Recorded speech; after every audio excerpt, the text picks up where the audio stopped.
In early September of this year, 270 dogs were confiscated from 2 men in Los Fresnos. 10 of those dogs were entrusted with a rescue organization in Bronzeville, Texas. Our very own Alejandra Valdez has more on this story.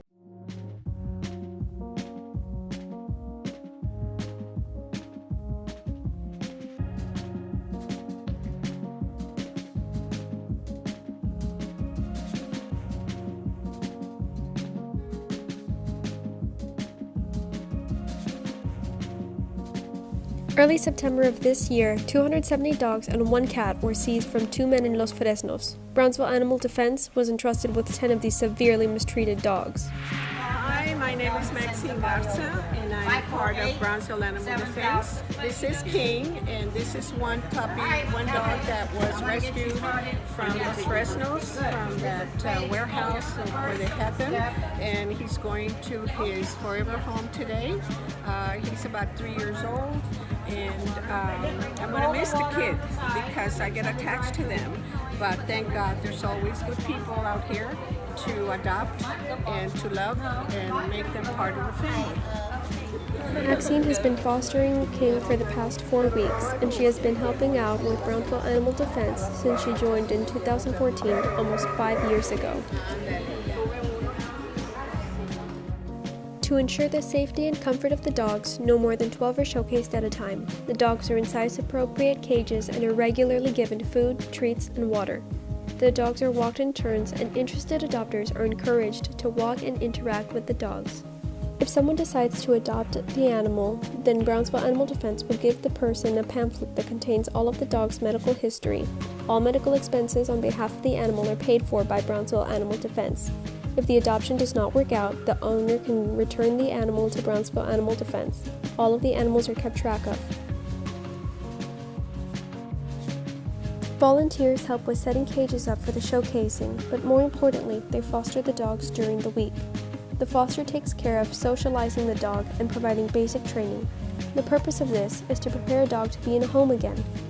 Brownsville Animal Defense was started in 2010, almost 10 years ago, by Tessie Sarmiento, who is the current president of the organization. Almost every Saturday and Sunday from 12 to 5 p.m., they are at PetSmart, showcasing dogs where they hope to find forever homes for them. These dogs are taken from off the street, are owner surrenders, or are saved from euthanasia by the local animal shelter.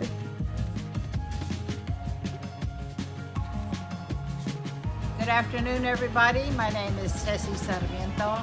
I'm the current president of Brownsville Animal Defense. We've been in existence almost 10 years. Our major outcome is to find forever homes for the dogs that we are able to rescue. Hopefully, everybody will take good care of them and give them a good home.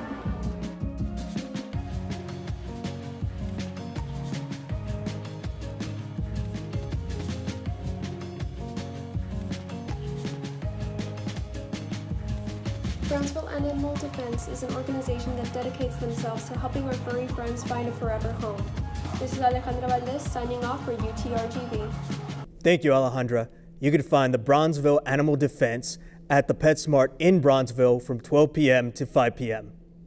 It's great what they're doing. The community coming together to find these dogs their next forever home. In other news, we went to UTRGV's police department with the students and officers alike to see what they had to say about campus security. UTRGV's Marco Cabrera is on the scene.